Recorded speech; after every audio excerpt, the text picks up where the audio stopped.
Business Brain, episode 568 for casual Friday, July 19th, National Daiquiri Day. Boy, isn't it time, 2024.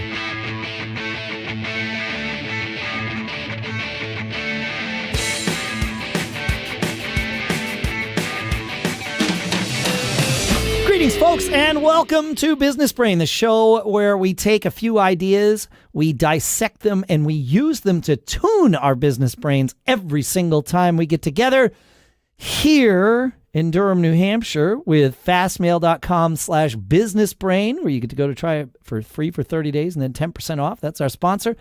I'm Dave Hamilton. And I'm Shannon Jean out here in California. How are you, man? I'm good. You know, the daiquiri is an interesting drink. During COVID lockdowns, we wound up doing a bunch of online, bartending classes. Yeah. Oh, that's cool. It was fun. It was a fun family activity or whatever. And sometimes it would just be the four of us or whatever with our thing. And other times it would be like other groups of people in other areas of the world or whatever.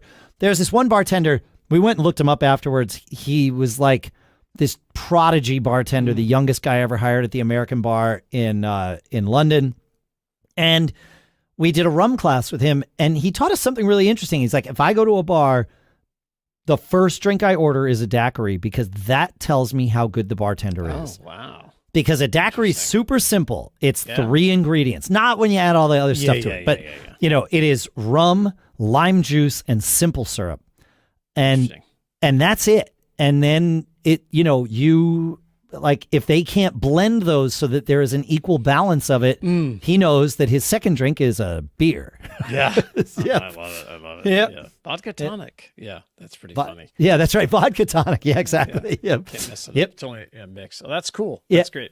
Yep. Hey, you sent me a picture in Slack this week because you've been traveling, doing a bunch of crazy stuff, and you said there was a great story behind it, and I'd love to hear it. Yeah, so I was out at MacStock conference in just north of Chicago, and that's where we talked last week. I was flying my friend's little Grumman Tiger out, which we did, and it all worked out great. And we recorded an episode of Mac Geek Gab there, live.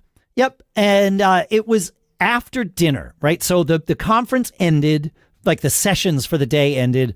Everybody broke for dinner. Then everybody came back and we did Mac Geek Gab in the same room. Our group had the conference, that part of the conference center to do with as we pleased all weekend. It was great. Okay. It was a nice way for this particular size conference to work.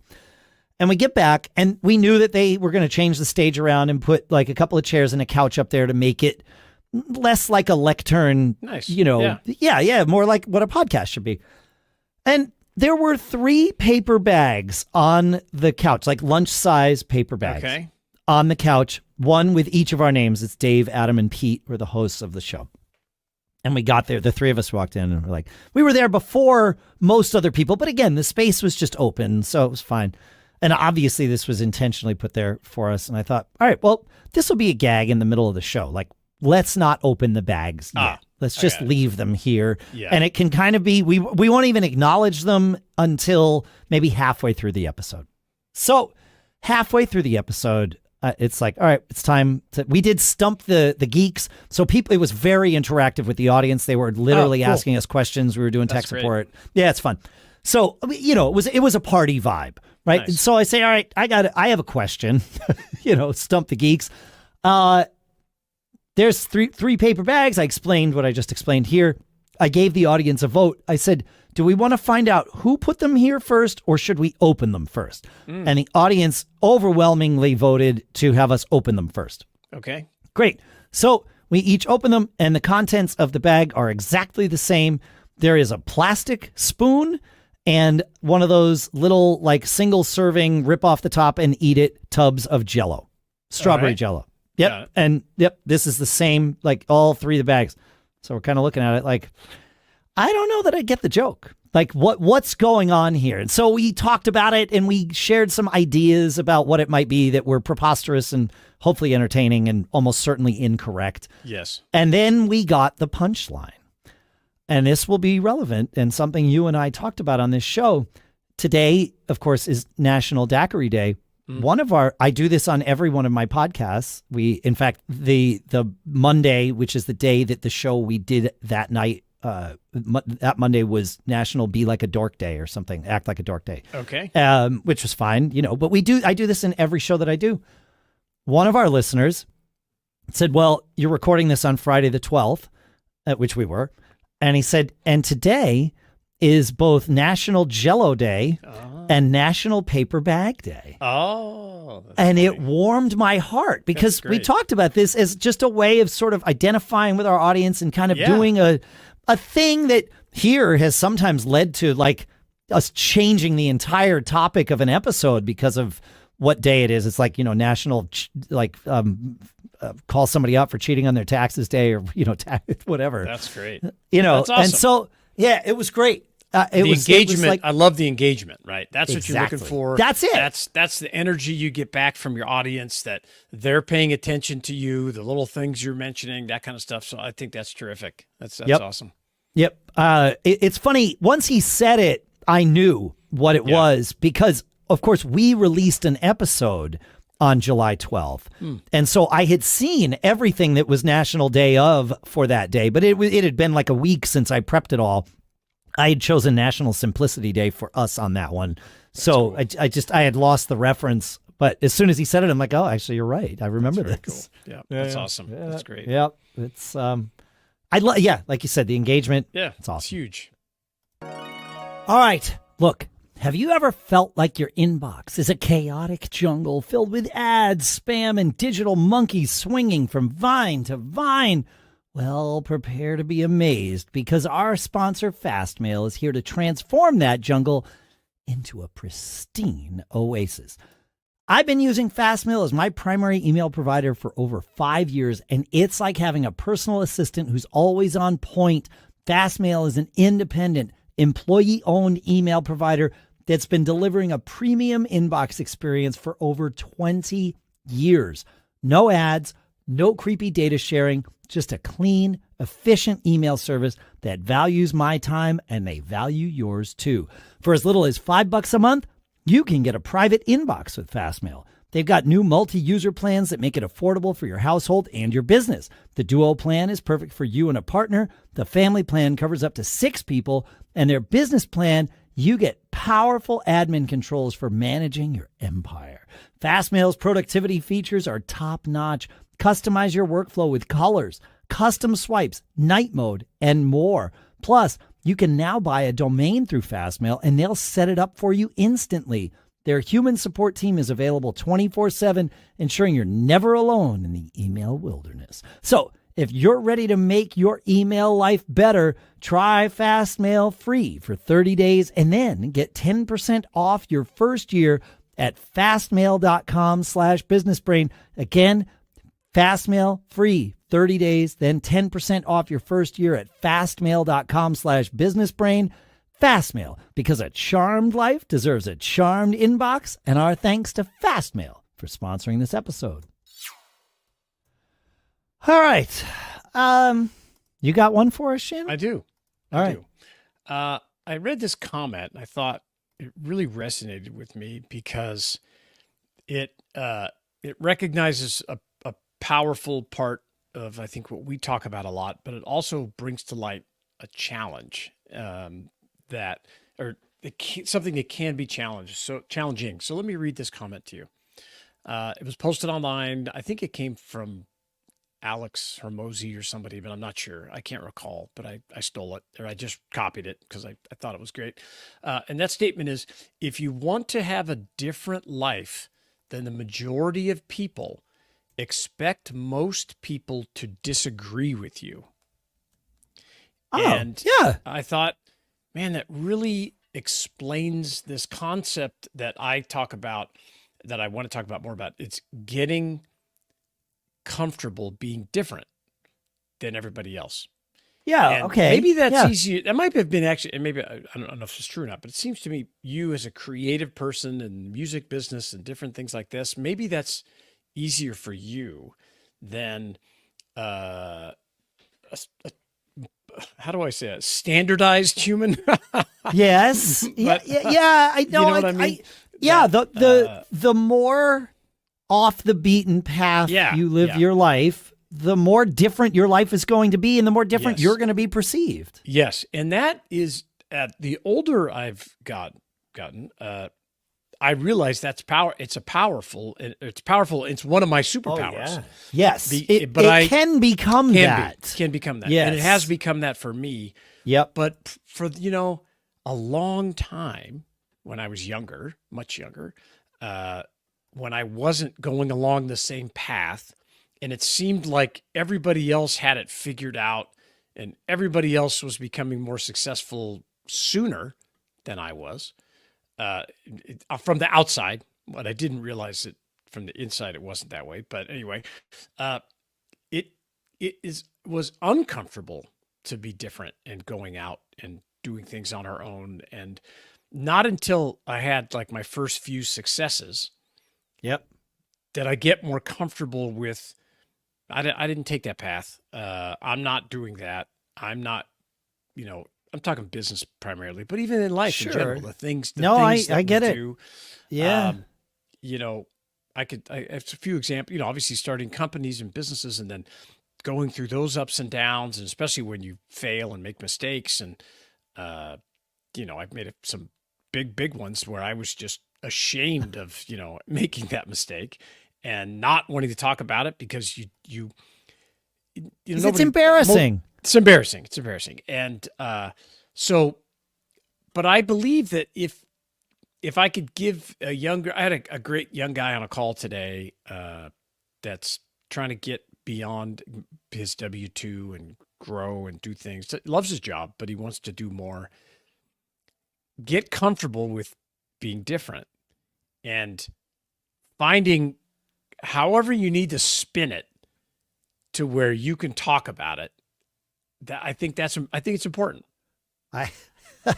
I can't believe I'm about to tell this story on the podcast, Shannon. All right, here we go. It supports everything that you are saying here. I mentioned I was at MacStock, right, this past weekend. Obviously, we were staying in a hotel, and the conference center was in the hotel. It was the first time they did it that way, which is a great way to do a conference. You don't have to travel between them. You just kind of get to all be there. You're all there all the time. It's important for this story to share that I sleep naked. Okay. The story doesn't work without you knowing that this is a thing. I get back to my room on Saturday. Nope, my own room. Okay, just want to make sure.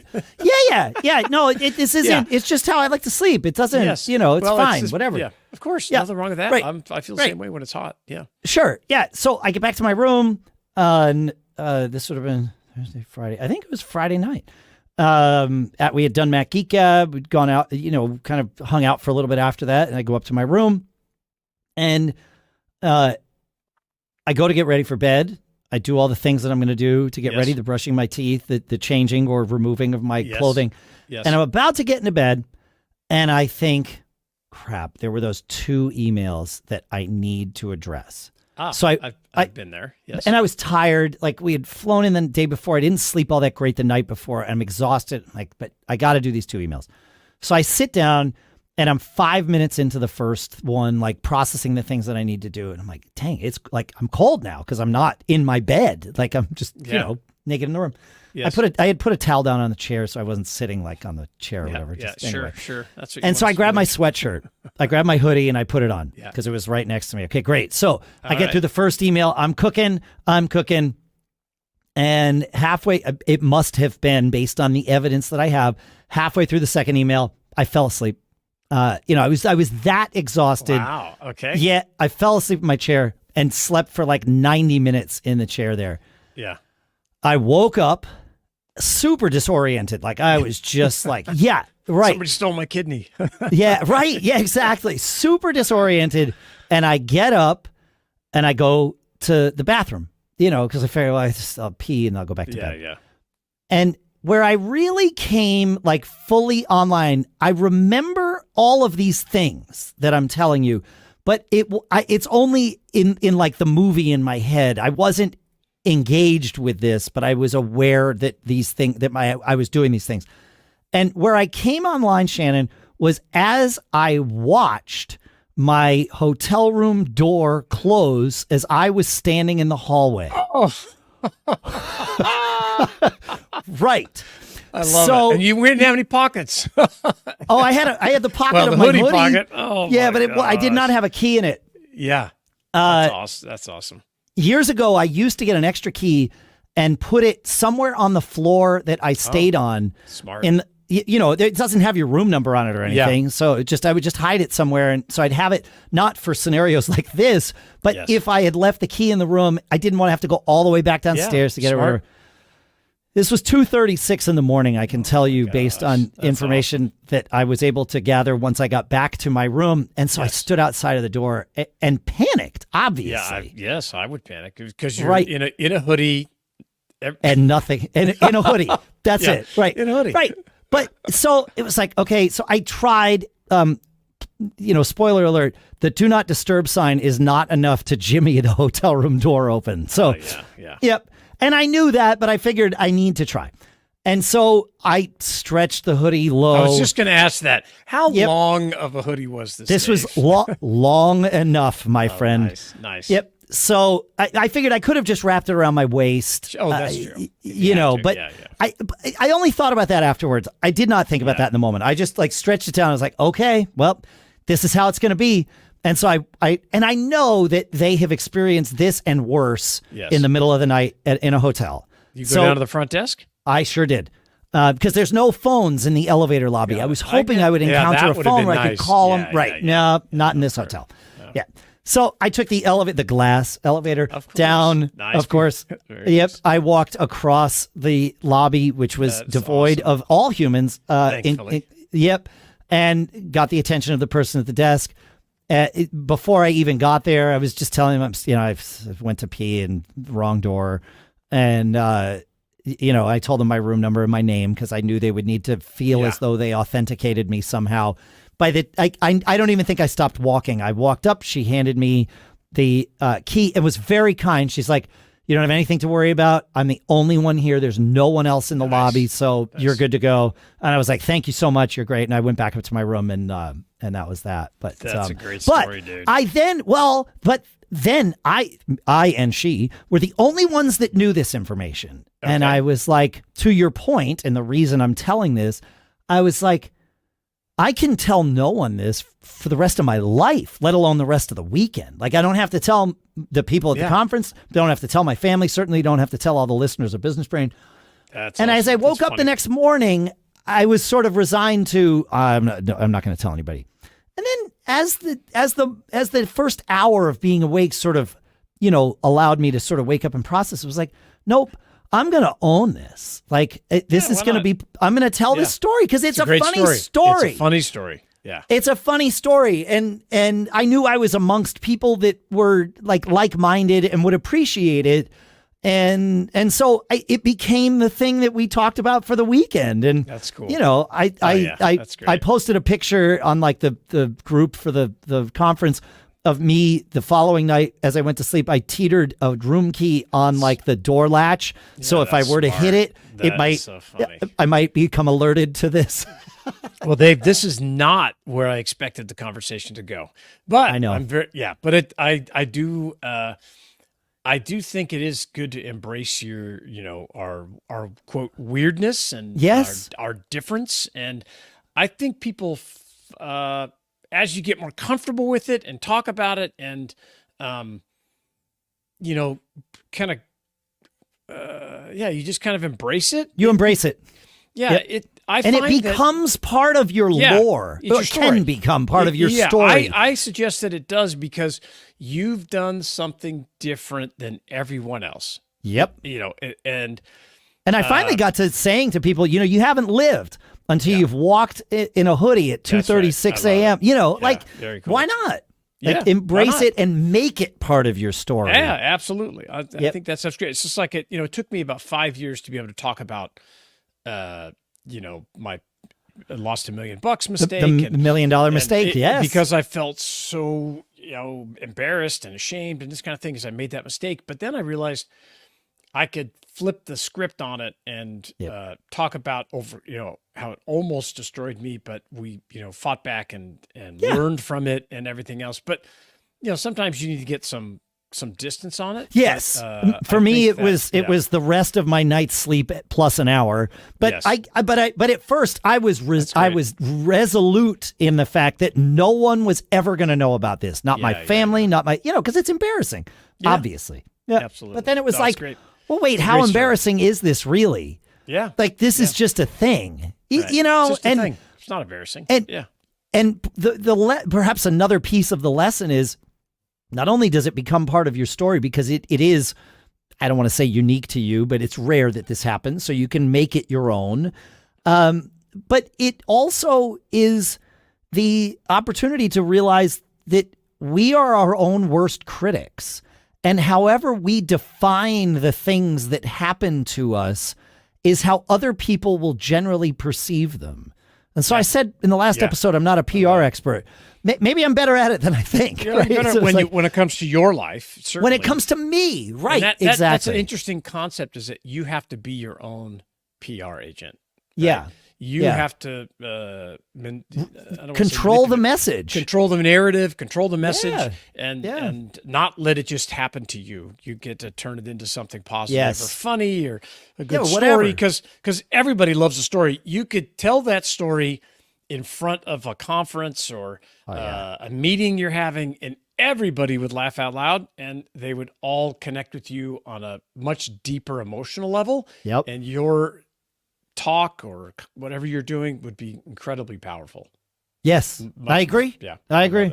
That's great. So if you have, if you have your take on it, or if you have some nude hotel story you want to share, feedback at businessbrain.show. We'd love to hear from you, and embrace your I was going to say embrace that which makes you different. Yeah. Yes. Yeah. Absolutely. Thanks for listening, folks. Because otherwise we're all the same, and that's boring. Yeah, super boring. Tell us your story. Feedback at businessbrain.show. I want to hear it.